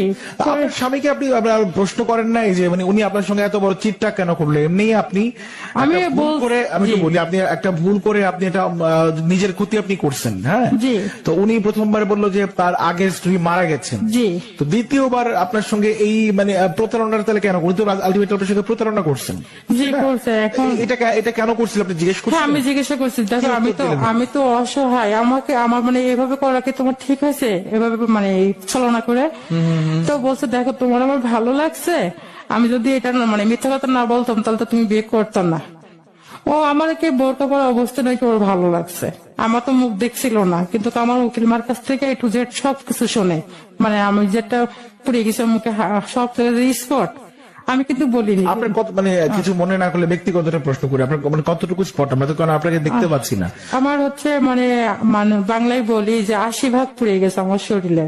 মাই গুডনেস, নাভির মানে একটা মানুষের শরীরে 80 ভাগ যে পুড়ে যাওয়াটা, মানে আমি একটু বলি যারা এই মুহূর্তে দেখছেন আমার সামনে যে মানুষটা বসা, এই মানুষটা কিন্তু মানে আমার আপনার মতো স্বাভাবিক, আমরা আলহামদুলিল্লাহ যতটা ভালো আছি অতটা ভালো কিন্তু নাই। এরপরেও এই মানুষটা এখানে লাইভে এসে তার লাভ স্টোরিটা এখানে শেয়ার করছে। আর কিছু মানুষ যারা কমেন্টে স্টিকার আদান প্রদান করে, কিছু মানুষ কমেন্টে নানা রকম তারা ওর সঙ্গে কথা বলছেন, তার সঙ্গে কথা বলছেন, সেটা নিয়ে আমাদের কোনো ভ্রুক্ষেপ নাই, বাট বলছিলাম লাইভটাকে শেয়ার করেন। রাইট, এই মানুষটা মানে আপনি হয়তো বা অনেক ভালো আছেন, আপনি হয়তো বা নর্মালি সবার সামনে ফেসটা খুলে হাই হ্যালো করতে পারছেন, বাট এই মানুষটা কিন্তু চাইলেও এখানে পারছেন না। অনুষ্ঠানের কারণে বলি বা কারো ব্যক্তিগত কারণে অনেকে আমাদের এখানে বোরখা পরে বা হিজাব করে বসেন বা মাস্ক পরে বসেন, বাট এই মানুষটা কিন্তু নিজেই মনে মনে চাইছিল এবং আমাকে যেটা বলছিল যে আমি কিন্তু আমার চেহারাটা দেখাবো না, তাতে হয়তো বা অনেকে অনেক রকম ভাবে চিন্তা করতে পারে বা কেউ হয়তো বা লাইফটাকে ইগনোর করতে পারে। আমাদের সমাজে এই চিন্তাটা পর্যন্ত আমাদেরকে করতে হয়। এবং আজকে সালমা সুইসাইড করতে, যে আজকে সালমা হয়তো বেঁচে আছে, কিন্তু বেঁচে থেকেও কিন্তু সালমা মরে গেছে। বেঁচে থেকেও হয়তো একজন মানুষের যতগুলো অধিকার, সেই অধিকারগুলোর অনেকগুলো অধিকার থেকে কিন্তু আজকে সালমা বঞ্চিত। এক, সালমা তার পরিবার থেকে বঞ্চিত। দুই, সালমা তার প্রথম যিনি স্বামী সেখান থেকে তিনি বঞ্চিত। দ্বিতীয়, তার একটা বিয়ে হলো, এখানেও তিনি প্রতারণার শিকার হলেন, সতীনের হাতে মার খাচ্ছেন। ভাই দিন শেষে আমরা তো একটা মানুষ, তো দিন শেষে আমার সামনে যে মানুষটা বসা উনি তো আমার আপনার মতো একজন মানুষ, তাই না? ঘটছে কিন্তু এই ঘটনাগুলো কিন্তু আমাদের এই শহরেই ঘটে। এই শহরের বুকে ঘটা কোনো না কোনো একটা ঘটনা আজকে সালমা তার মতো করে তিনি পচ্ছে করে তার গল্পটা বলছেন। আপনারও তো গল্প আছে। আমরা প্রত্যেকে না কখনো কখনো যেটা আমার মনে হয় হিপোক্রেটার হয়ে যাচ্ছি, আর সবকিছু আমরা না খুব ভালো আছি, কোনো প্রবলেম তো নাই, আমরা ভয়েস রেস করতে জানি না। যে এই জিনিসটা আজকে সালমাকে আমি সেলুট দিব। অনেকেই বলছে ভাই আপনি অনেক বেশি কথা বলেন লাভ স্টোরি শোতে। আমাকে বলতে হয়, এই কারণে বেশি কথা আমাকে বলতে হয়, কারণ আপনি কখনো কখনো ট্র্যাক থেকে বে ট্র্যাকে চলে যান, লাইন থেকে বে লাইনে চলে যেয়ে উল্টো পাল্টা কমেন্ট করা শুরু করেন। এবং আপনাকে মনে করাই দিতে চাই, বারবার আমি এই জন্য ব্যাক করি যে এই শোটা আগামী শনিবারও হবে ইনশাল্লাহ, যদি আপনি রেজিস্ট্রেশন করেন। এন্ড রেজিস্ট্রেশন যদি না করেন, অনেকেই আমি অনেকগুলো কমেন্ট করছিলাম অফেয়ারে বসে বসে, 2021 সালে আমরা বেশ ভালো কিছু গল্প চাই। হ্যাঁ অবশ্যই একজন শ্রোতা হিসেবে জাগো এফএমের কাছে আপনার এটা একটা চাওয়া থাকতেই পারে, খুবই স্বাভাবিক। তো আপনাকেও বলবো, আপনার আশপাশে তো অনেকগুলো বন্ধু আছে তাই না, তাদের জীবনেও ভালোবাসার এরকম কোন এক্সপেরিয়েন্স আছে, আমি চ্যালেঞ্জ করে বলবো সেই মানুষগুলোকে একটা সুযোগ দেন। আপনি নিজেও জানেন না যে সেই মানুষগুলোর ভেতরে কতগুলা কষ্ট, কত ধরনের গল্প লুকায় আছে, আপনি নিজেও জানেন না। আমি আপনাকে চ্যালেঞ্জ করে বলবো, রাইট? বলি জি সালমা বলুন। ভাই আমি তো পুরোপুরি সুস্থ না, ঠিক আছে, আমি কথা হয়তো গুছাই বলতে পারতেছি না। আমার কিন্তু জি। এই যে ঘাড় ফেরাতে পারি না, আমি ডান পাশেও ফেরাতে পারি না, বাম পাশেও ফেরাতে পারি না, প্লাস আমার গলাটা মনে হয় কি 80 মন ভার হয়ে রয়েছে। আমি কথাটা হয়তো গুছাই বলতে পারছি না। ওকে সালমা, কোনো প্রবলেম নেই, আমরা শুনতে চাই। তারপর কি হলো? পরে হচ্ছে আমার মানে বাচ্চা হওয়ার পরে তখন ও বুকের দুধ ঠিক মতন পেতো না, পরে ও দুধ কিনে খাওয়া লাগতো, সেই দুধের টাকাটাও দিতে চেত না। আপনার দ্বিতীয় স্বামী? জি দ্বিতীয় স্বামী। পরে হচ্ছে ওই এই মানে কি বলবো, বাচ্চাও না খেয়ে থাকে, আমিও না খেয়ে থাকি, এইভাবে দিন যায়। ও আমি তার একটা কথা ভুলে গেছি ভাইয়া। জি বলুন। যখন আমার মানে 8 মাস আমার যখন আমি মানে বাচ্চা পেটে আমার, তখন হচ্ছে ঘর ভাড়ার জন্য আমার রুমের তালা মেরে দেয়। আমার আজকাল ডেলিভারি হবে, ওই এই সময় তালাটা কে দেয়? বাড়িওয়ালা। আচ্ছা, পরে হচ্ছে আমি কি করি, মানে কোন আপার বাসায় চলে যাই, আমার মেজো বোনের বাসায়, পাশেই তো আমার মেজো বোনের বাসা। পরে হচ্ছে মানে এক রাত থাকার পরে আপা বলতেছে, দেখ তোর দুলা ভাই না মানে আমার উপরে রাগ করতেছে, তুই যদি থাকিস তাহলে মানে আমার সংসারে অশান্তি হচ্ছে, তুই চলে যা। পরে আমি কি করব, পরে হচ্ছে দিশা পেয়ে আমি সেই আমার স্বামীর কাছে আসি। আসার পরে হচ্ছে মানে ও যখন আমি বাসে উঠি, তো তখন মানে 8 মাস চলতেছে, তো যখন বাচ্চা হওয়ার পরে যে কি বলবো বলবো পরে জি। যে তারপরে হচ্ছে ওই মানে বাচ্চা হওয়ার সময় এসে গেছে তখন। পরে হচ্ছে আমি মানে আমি এই যে আপনার এত কিছু হয়ে যাচ্ছে, মানে আমি একটু বলি সালমা আপু, আপনার এত আপনার মানে আপনি কনসেপ্ট করলেন, আপনার বেবি হবে, তো এই সময়টা আপনার হাজবেন্ডের কোনো লাইন আমি কথা শুনতেছিলেন, উনি কই? এই গল্পটা তো একটা হাজবেন্ড যখন তার প্রথম সন্তান হয়, সেটা প্রথম সন্তান হোক, দ্বিতীয় সন্তান তো হোক, সন্তান তো সন্তানই, তাই? জি। তো মানে এই মানুষটাকে তো আমি গল্পে পাচ্ছি না, মানে এই মানুষটা কই? এই মানুষটা আপনাকে এত স্বপ্ন দেখায়, আপনাকে বিয়ে করলো, আপনি সতীনের মানে অত্যাচার সহ্য করলেন, স্বামীর অত্যাচার সহ্য করলেন, কিন্তু গল্পে এই মানুষটা কোথায়? আসলে উনি তো মনে করেন বাসায় আসতো, খুব কম আসতো, মানে আমার যখন সতীন জানতে পারছে তখন ঠিক মতন বাসায় আসে না, চুরি করে করে বাসায় আসতো। বাসায় যখন আসতো তখন মিষ্টি মিষ্টি কথা উনি কি বলতো। মানে তার আগের যে স্ত্রী ছিল তার সঙ্গে সুখী ছিল না, এই জন্য আপনাকে বিয়ে করছিল? হ্যাঁ, সে আমার একবার মানে অনেক বিয়ের যখন মামা বাচ্চা কনসেপ্ট করার আগে একদিন রাত্রে আমাকে ফোন দিয়ে কান্নাকাটি করে, দেখো সালমা আমি হচ্ছে বিয়ে করে তাকে বিয়ে করে আমি সুখী নয়, কারণ সে আমাকে প্রচুর জ্বালায়, মানে এমন ভাবে খুব কান্নাকাটি করছে, তার জন্য আমি তোমাকে বিয়ে করেছি। তা তুমি আমার ভুল বুঝো না, এখন তো তোমাকে আমি সংসারে খরচপাতি দিতে পারি না, সে আমার দিতে দেয় না, আমি চেষ্টা করলেও সে দেয় না, আর আমি কত টাকায় বা বেতন পাই, 2 সংসার চালাতে আমার কষ্ট হয়ে যায়। তখন আমি বললাম যে তা আমি যখন একা ছিলাম ওটা আল্লাহ আমার একটা না একটা ব্যবস্থা করতোই, কিন্তু আমাকে জড়ালে কেন? কয়, দেখো তুমি অসহায় ভেবে আমি আমি হাত ধরছিলাম, এইভাবে কি বোঝাই। তারপরে হচ্ছে যখন ডেলিভারি হওয়ার সময় তখন আমার স্বামীর মানে ওই ওই সময় কিন্তু সিজার ওইভাবে রাস্তা হয়তো আমার মৃত্যু হতো। তো সিজারের পরে মানে যখন মেডিকেলে নিয়ে যায়, আমার স্বামী আমাকে মেডিকেলে নিয়ে যায়। পরে হচ্ছে ডাক্তার মানে সাভার এক মেডিকেলে নিয়ে যায়, সিজার হয়, সিজারে বাচ্চা হয়। বাহ। তখন মানে আমার তো এর আগে কোনো চেক আপ করা হয়নি। কখনোই আপনি চেক আপ করেন নাই? না, কখনো চেক আপ করিনি। একবারও না? জি না, যেদিন আমার সিজার হবে তো ওই দিনই আমি মনে করেন মেডিকেলে মানে আলট্রাসোনোগ্রাফ করলো, পরে বলছে যে আগে কি আছে, বলতেছে আমি বলছি মেয়ে। তো ডাক্তারের না বলতেছে যে হচ্ছে মানে বোঝা গেল যে আমার মেয়ে কন্যা মানে মেয়ে হবে। পরে সিজারের পরে মেয়ে হলো, মেয়ের পরে পরে রাত্রে তখন 11টা 2টা মানে আমার স্বামী আমার কাছে ভয়তে আসতে পারেনি, মেডিকেল থেকে কিন্তু চলে গেছে। পরে ও হয়তো আমার সতীনকে ফাঁকি দিয়ে ও আসছে, আসার পরে হচ্ছে ও আমার পাশে মানে আমরা যে মেডিকেলে যে বেডে শুয়েছিলাম সেই পাশে বেডে ঘুমাইছে, ভোরে আবার চলে গেছে। এই করে 4 দিন যখন মানে মেডিকেল থেকে যখন রিলিজ দেবে ও টাকা দিতে পারতেছে না, মানে মেডিকেল এক পর্যায়ে আমাকে ধরে রাখার মতন করছে যে টাকা না দিলে আমাদের রিলিজ দিবে না। পরে হচ্ছে জানি না কোথা থেকে কান্নাকাটি করে হাতে পায়ে ধরে মেডিকেলের খরচ নিয়ে আসলো, মেডিকেলের খরচ নিয়ে আসার পরে আমার রিলিজ দিয়ে দেওয়ার পর আমার কিন্তু ঘরে তালা মারাই ছিল।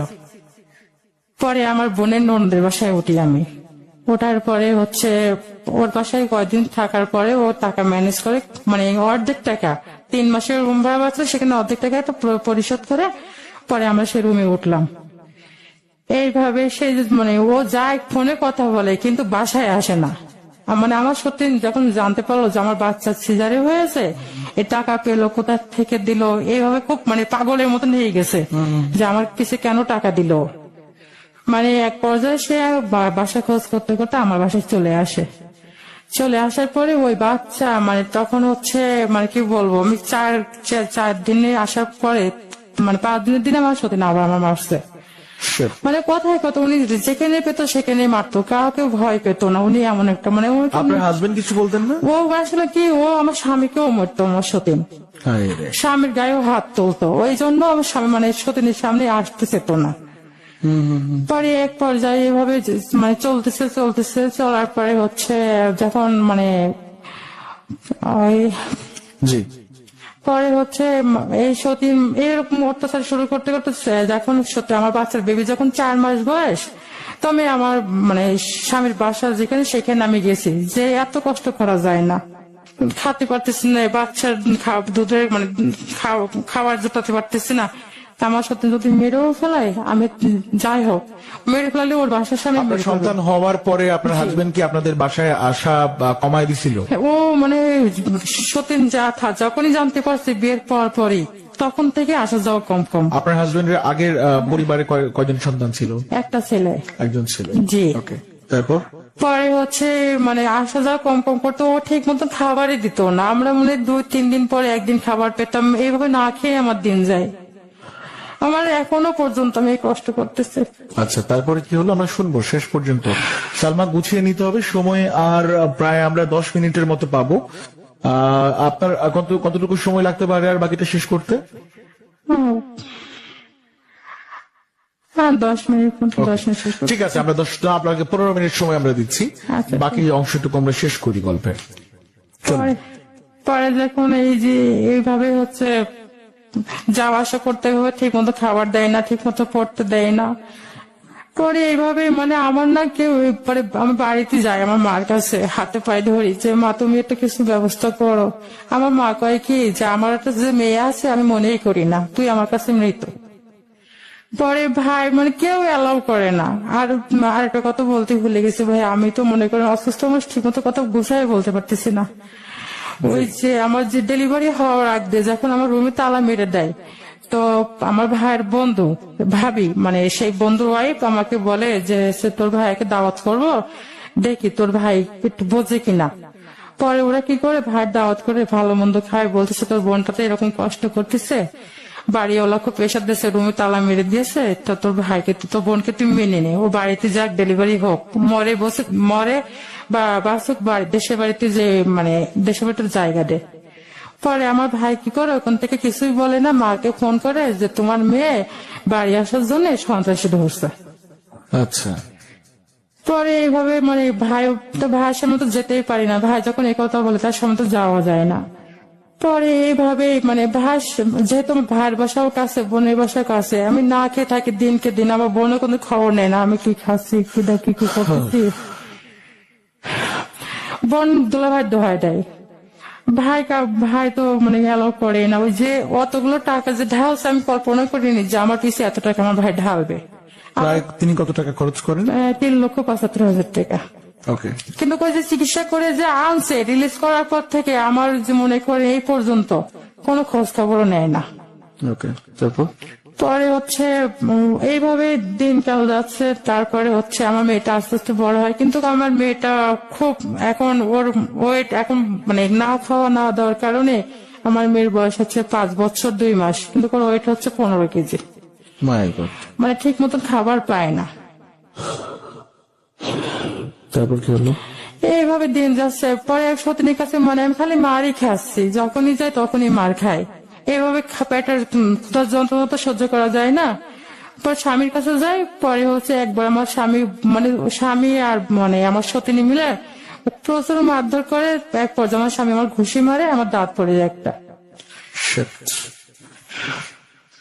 এইভাবে মার ধরে চলতেছে আমার। মানে আমি 2011 সালে যে বিয়ে হয়েছে, আমি সুখ কি জিনিস পাইনি। এখনো সুখ খুঁজতেছেন আপনি? মানে খালি মারের পরে আছি, জানি না এই নির্যাতন কবে শেষ হবে। তো আপনার বর্তমান যিনি স্বামী, তো উনি তো মোটামুটি এখন টুকটাক কিছু করার চেষ্টা করছেন এবং করছেন। হ্যাঁ, ওই করোনার জন্য চাকরি চলে গেছে, তো উনি হয়তো ছোটখাটো কোনো ব্যবসা মানে করতেছে, কিন্তু সেই টাকা দিয়ে সংসার চলে না। আচ্ছা, ওকে।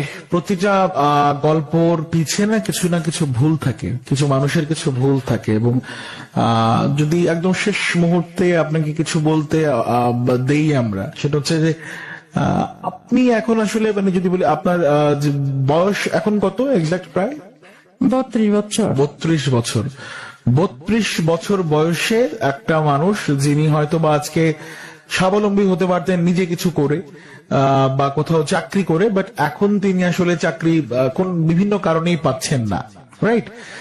তো আমাদের আশপাশের আসলে সোসাইটিতে আমরা যেভাবে চিন্তা করি, আমরা সবসময় যেভাবে ভাবি যে এই ধরনের মানুষগুলোকে তো আসলে সাপোর্ট দেওয়া দরকার। আমার সামনেই দেখতে পাচ্ছেন অসংখ্য মানুষ যারা এই ফেসবুক লাইভটা দেখেন, এবং আজকে বলছিলাম শেয়ার করার জন্য এই কারণে যাতে কোনো না কোনো মানুষ, অনেকেই বলে যে ভাই আমি আসলে অমুকের দায়িত্ব নিতে চাই, অমুক মানুষের জীবনটা যদি একটু চেঞ্জ করতে পারতাম, অমুক মানুষের জীবনে আমি একটু অবদান রাখতে চাই। সো এই লাইভটা একটু শেয়ার করে দেন। কেন করবেন সেটাও বলবো গল্পের শেষে। কিছু প্রশ্ন ছিল মানে আপনার কাছে।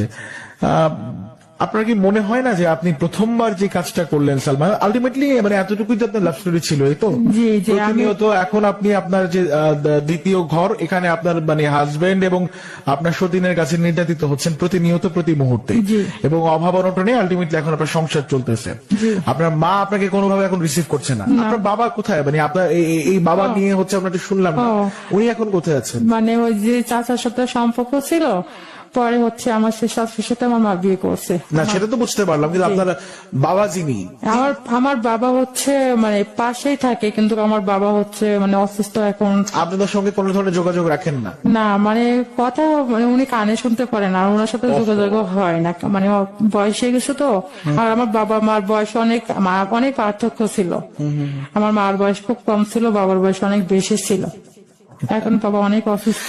এই যে আপনি আপনার মায়ের উপর একটা জেদ করে হচ্ছে আপনার আজকের যে জীবনটা আপনি শেষ করে দিলেন, আপনার 32 বছরের বয়সে আপনার গোটা জীবনটা শেষ। আমার লাইফটা শেষ হয়ে গেছে 17 বছর বয়সে। 17 বছর বয়সে না, 14 বছর বয়সে আপনি আপনার নিজের জীবনটা শেষ করছেন। তখনই একটা মানুষ, আপনি এটা কত বছর আগের ঘটনা আমরা শুনছি? 2003 শেষের দিকে, 2003-4 দিকের একটা, 2000 সালের একটা ঘটনা, বা 2004 বা 2005 দিকের একটা ঘটনা। মানে আপনার একটা করা ছোট্ট একটা ভুল, আমি আপনাকে এখন কোনো ভাবে আপনাকে আমি বকতে বসি নাই এখানে বা শাসন করতে বসি নাই, বাট শ্রোতা যারা ছিলেন তাদের অপিনিয়ন গুলোই আমি আপনার কাছে পৌঁছে দিব, যারা আপনাকে এতক্ষণ দেখছেন, যে আপনি এই কাজটা মানে কি মনে করে করলেন। আপনি বিয়ে করছেন, ঠিক আছে, আমরা মানলাম আপনি ইমোশনাল হয়ে গেছেন, সামহাও আপনি একটা ভুল করে ফেলছেন, কিন্তু এই যে মানে নিজের গায়ে কেরোসিন তেল দিয়ে হচ্ছে আপনি জ্বালিয়ে দেওয়ার এই যে সিদ্ধান্তটা, এই যে ভুলটা, এই যে অন্যায়টা, এটা আপনি কোত্থেকে শিখলেন বা কিভাবে আপনার মাথায় আসলো? আসলে আমি তো এটা কখনো চোখেও দেখিনি, কানেও শুনিনি, এটা হুট করে মাথায় চলে আসছে আমার। মানে এমন তো কিছু আলটিমেটলি হয়ে যায় না, আপনার হাজবেন্ড আপনার গায়ে আপনার হাত তুলছে, হ্যাঁ অবশ্যই এটা একটা অন্যায়, অবশ্যই এটা একটা ঘৃণ্য অপরাধ। যারা এই কাজটা করেন প্লিজ এই কাজটা করবেন না।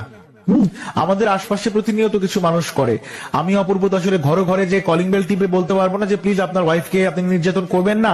তো যেহেতু আমি একটা প্ল্যাটফর্ম পাইছি, তো এই প্ল্যাটফর্মের মাধ্যমে আমি আপনাকে বলতে চাই, বি আ ম্যান, একজন মানুষ হবার চেষ্টা করেন। হ্যাঁ মানে একজন পুরুষ মানুষ আগে, একজন মানুষ হবার চেষ্টা করেন।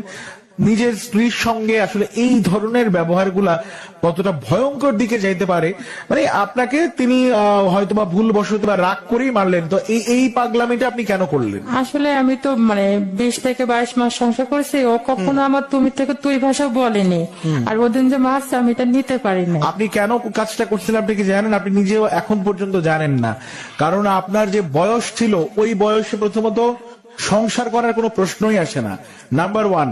নাম্বার 2, ওই বয়সটা প্রেমের সম্পর্ক করারও বয়স না। নাম্বার 3, আপনার ভিতরে ইমোশনটা প্রচুর পরিমাণে ছিল। এন্ড তারপর আপনি আপনার মাকে দেখে আলটিমেটলি জিদ করে আপনি এই বিয়েটা করছেন। আপনি যতই বলেন যে আপনি প্রেম করে সম্পর্কটা করছেন, ঠিক আছে আমরা মানলাম, কিন্তু আপনি মনে প্রাণে চাচ্ছিলেন মন থেকে যে মায়ের থেকে কিভাবে আলাদা হয়ে যাওয়া যায়, এই ধরনের জিনিস আপনি নিজ চোখে দেখতে পারছিলেন না। আপনার মা যে অনৈতিক কাজগুলো করছিল, কিন্তু তবুও তো মানে নিজের ভালো থাকা হচ্ছে সবচেয়ে বড় একটা ব্যাপার। তো আপনি আপনার সঙ্গে কতগুলো পরিবার বা কতগুলো মানুষের জীবন আপনি অন্যদিকে ঠেলে দিলেন। আপনি একটাবার মানে এখন কি বুঝতে পারেন না? আমি এখন ভাবতে পারেন না আপনি? পদে পদে বুঝতে পারতেছি, মানে আমার মতন ভুল যেন কেউ না করে। আমি এই প্ল্যাটফর্মে আসছি একটা কারণেই, যে হচ্ছে মানে আমাদের বাড়ির কথাই বলি, আমাদের যশোরে মানে প্রেম করে হোক, মানে মা বকা দিয়েছে, বাবা বকা দিয়েছে, ছোট ছোট ছেলে মেয়েরা ওই যে মানে ঘাসের যে মানে ধান মরে যাচ্ছে। তো এটা আমাদের যশোরে অহরহ হচ্ছে। আবার আমি যে আপনাদের মানে এইগুলো মানে শোটা আমি শুনি, আবার হচ্ছে মানে চোখেও দেখি যে অল্প অল্প বয়সে মেয়ে ছেলেরা মারা যাচ্ছে। তো আমি এই জন্য এখানে আসছি যে আমি ঠিক মতো কথা গুছাই না বলতে পারি, কিন্তু আমি যে ভুলটা করছি তারা যেন না তারা যেন না করে। আপনার যে প্রথম সন্তান, হ্যাঁ 2003 সালে আপনার সন্তান হয়, জি 2004-এ হয়। 4 হয়, আজকে 2020, অনেক সময় চলে গেছে। ওর বয়স এখন কত, প্রায় 12-13 বছর তো হয়ে 16 গেছে। বছর চলছে। 16 বছর চলতেছে প্রায়, মানে মোটামুটি। আপনার মেয়ে কিন্তু আপনি ভাবতে পারতেছেন একটা বার, মানে আপনি যে বয়সে ভুল করছিলেন, আপনার মেয়ে কিন্তু ওই বয়সটার মধ্যে এখনো আছে। জি। মানে আপনার সন্তান এখন কেমন আছে, আপনার প্রথম সন্তান একটু যদি শুনি। ও মোটামুটি ভালো আছে, কেননা ও আমার মা পালতেছে সেই 11 মাস ও তো এখন বয়স সব থেকে। বোঝে, মানে আপনি কি সব করছেন না বোঝে, করছেন কিন্তু সবই জানে। আমার মেয়ের কানে বিধা হচ্ছে, যখন আমার মেয়ের 4 বছর বয়স তখন আমি বাড়িতে গেছি। তো আমার মেয়ে আমাকে বলতেছে, আম্মু তুমি তো এই কাজটা করছো। তখন আমি অবাক যে আমার মেয়ের বয়স মাত্র 4 বছর। তো এটাই আমার মা বলছে। তো এই জন্য আমার মেয়ে আমার অতটা ইয়ে করে না। এখন যদিও একটু বড় হয়েছে, আমি যদি কখনো কিছু 2 টাকার জিনিস দিতে পারি তো আমার সাথে ঠিক মতো একটু কথা বলে, আর না হলে আমি বছরকে বছর যাবে কথা বলবে না। আচ্ছা, কতদিন যাবত কথা বলছেন আপনার মেয়ে? আমার মেয়ের সাথে কথা হয়েছে প্রায় 6 মাস আগে। 6 মাস আগে? জি। এখন তো মোটামুটি মানে ও লেখাপড়া করতেছে। জি, ক্লাস 9-এ তো পড়তো। ক্লাস 9-এ যে মেয়েটা পড়ে, ও হয়তো বা ছোট্ট একটা ফিচার ফোন, ওটা বাটন ফোন যেটাই যেভাবে আমরা বলি না কেন, তো সে তার মায়ের সঙ্গে কেন যোগাযোগ করে না? ও আমার প্রতি তার রাগ আচ্ছা, যে আমি এই কাজটা করছি, আবার আমি কিছু দিতে পারি না। প্রত্যেকটা মেয়ে বাবা মা এই জায়গাটা একটু পরিষ্কার করি, মানে দিতে পারেন না মানে আমি যে মনে করি একটা সন্তানের তো বাবা মার কাছে কত চাওয়া পাওয়া থাকে, আমি তো কিছুই দিতে পারি না। আচ্ছা, ও আমার এই কথাও বলে যে, তুমি আমাকে কি দিয়েছো? ওর বাবা কি দিতে পারে? ওর বাবা দেয়? ওর বাবা হচ্ছে এই 15 বছর পর, এই যে 1 বছর ধরে নাকি যোগাযোগ করতেছে। 15 বছর পর? জি 15 বছর পর। উনি কি আবার বিয়ে করেছেন? জি বিয়ে করেছে, যে আমি ডিভোর্স দেওয়ার পরই বিয়ে করছে। আচ্ছা, 15 বছর পর ওনার সন্তানের প্রতি মায়া হলো কি করে, মানে কি কারণে? আর ওনার একটা ছেলে হয়েছিল, মানে আমার যাকে বিয়ে করছে সে হচ্ছে আমার স্বাস্থ্য ননদ ছিল। আচ্ছা, পরে হচ্ছে একটা ছেলে হয়েছে, ছেলে মারা গেছে। পরে এই মানে মারা যাওয়ার পরে হয়তো মানে মেয়ের প্রতি একটা টান আসছে। আচ্ছা। আপনার মানে আমাকে আপনি অফেয়ারে কিছু কথা বলছিলেন, আপনি হয়তো বা এখন মানে এই মানুষটা তো লিসেনারদের উদ্দেশ্যে একটু বলি, উনি মেন্টালিও কিছুটা ডিসেবল হয়ে যাচ্ছে, কিন্তু একটা মানুষ যখন নিজে সুইসাইড করতে পারে, সেটা যেভাবেই হোয়াট এভার দ্য সিস্টেম যেভাবেই হোক না কেন, এরপরে ওই মানুষের নর্মাল থাকে না, কিছুটা অন্যরকম অ্যাটিটিউড তার ভিতরে চলে আসে। এবং অফেয়ারে আপনি যখন সালমা আব্বা আমার সঙ্গে কথা বলছিলেন, তখন একটা জিনিস আপনি বারবার বলছিলেন যে আপনার মেয়েকে এখন আপনি যখন কিছু দেন তখন হয়তো বা একটু কথা বলে। এই জায়গাটা একটু ক্লিয়ার করেন, বিকজ লাইভে আপনাকে এখন যারা দেখছে তাদের একটু জানা দরকার। মানে আমি জানি না আপনার মেয়ে তো অবশ্যই ক্লাস 9-এ যেহেতু পরে, ক্লাস 6-7 ছেলে পেলে এখন ফেসবুক চালায় এবং আমাদের এই শোটা দেখে। ওর নামটা একটু আমরা শুনতে চাই। ওর নাম হচ্ছে সুমাইয়া একটা বৃষ্টি, ডাক নাম সুমাইয়া। আচ্ছা, সুমাইয়াও হয়তো বা ফেসবুকে এই লাইভটা দেখতে পারে। না, ওর হচ্ছে টাচ মোবাইল নাই। আচ্ছা, কোনো না কোনোদিন কোনোভাবে তো এই জিনিসটা আপনার পৌঁছাতেই পারে, কারণ এখন ফেসবুকের যুগ। এই গল্পটা হয়তো বা আজকে এখন লাইভ হচ্ছে, একটু পরে ফেসবুকটা যখন লাইভটা শেষ হয়ে যাবে, মিনিমাম আজকে আপনার লাইভটা 1900 মানুষ শেয়ার করছে, 1900 বার প্লাস, 2000 ধরে রাখেন যে 2000 মানুষ এই লাইভটাকে তারা শেয়ার করে দিল। তো এই জিনিসটা হয়তো বা আপনার মেয়ের কাছেও কোনো না কোনো একদিন পৌঁছে যেতে পারে। তাকে নিয়ে তো আপনি বলবেন। এবার তার আগে একটু, যেটা আমাকে অফেয়ার আপনি আমাকে বলছিলেন যে আপনার মেয়েটা একটু করে দূরে সরে যাচ্ছে, কি কারণে, কারণটা একটু বলেন। মানে আমার মা যেহেতু আমাকে দেখতে পারে না, আমার মা মানে যেহেতু মা পালতেছে, এখন মা কি বলে না বলে মাই তো ভালো জানে। কিন্তু আমার মেয়েটা আমার মা যেমন আমার ব্যবহার করে, আমার মেয়েটা ঠিক আমার সাথে ওরকমই ব্যবহার করে। কিন্তু মাঝে মাঝে একটু ভালো হয় যদি আমি মানে এখন তো বিশেষ করে 1 বছর 14 বছর বয়সে তো আপনি এই মেয়েটাকেই আলটিমেটলি মানে কনসেপ্ট করছিলেন, তাই না? জি জি। তো সেই মেয়েটার কাছ থেকে এখন কি ধরনের ব্যবহার আপনি পাচ্ছেন? আসলে আমার সাথে ভালো ব্যবহার করে না, মানে ওর বুঝি যে ও আমার কি বলতে চায়। তো আমি ওর সবসময় কথাগুলো তো শুনিও, কি মানে ওর সঙ্গে আপনার এখন সম্পর্কটা কেমন একটু ক্লিয়ার করেন। না, এমনি মানে সালাম দেয়, কথা বলে, ভালোই কথা বলে, কিন্তু মন থেকে কথা বলে না। যেমন আমি বলি, এই যে আমি একা দিনের পর এত নাকে থাকি, ও শোনে আমার দিনকাল কিভাবে যাচ্ছে, ও শোনে, কিন্তু কখনো মানে আম্মু তুমি কি খেয়েছো, কি করতেছো, এইভাবে কোনো কথা বলে না। আর যেহেতু আমার মার ফোন ওই ব্যবহার করে, কখনো নিজে থেকেও ফোন দেয় না। আমি যদি মনে করি, শেষ কবে কথা হয়েছে জানি ওর সাথে? 6 মাস আগে। 6 মাস আগে? এই মানে এই ডিজিটাল যুগে একটা মা মেয়ে বাংলাদেশে তারা থাকে, তাদের মধ্যে 6 মাস আগে একটা মা মেয়ের কথা হয় এই বাংলাদেশে, এমন না যে সৌদি আরব, বাহরাইন, কুয়েত, দুবাই থাকে। আরে ভাই, দুবাই কুয়েতে থাকলে এখন ইমোর মাধ্যমে, হোয়াটসঅ্যাপের মাধ্যমে মিনিটে মিনিটে কথা হয়, সেকেন্ডে সেকেন্ডে কথা হয়। আমি এখন এখানে বসে শো করতেছি, আমি চাইলেই পারি আমার বাসায় আমার বাবা ডিনার করার পর মেডিসিনটা নিল কিনা সেই খবরটা এখন নিতে পারি। অথচ 6 মাস ধরে মা মেয়ের যোগাযোগ নাই।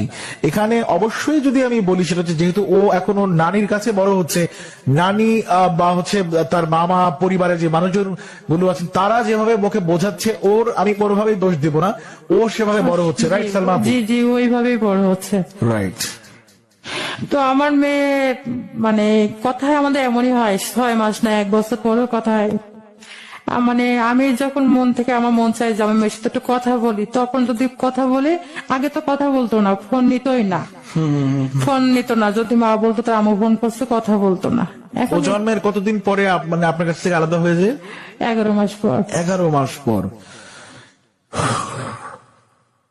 ডেফিনেটলি আজকে যদি সুমাইয়াকেও আমি প্ল্যাটফর্মে নিয়ে আসতাম, সুমাইয়া অনেকগুলো কথা বলতো। প্রথম যে প্রশ্নটা করতো আমাকে যে আমার মা কিভাবে পারলো আমি থাকার পরেও, এত কিছুর পরেও নিজের গায়ে কেরোসিনটা দিয়ে কিভাবে আগুন দিতে, এই প্রশ্নের উত্তর হয়তো বা আজকে সালমা দিতে পারতেন না।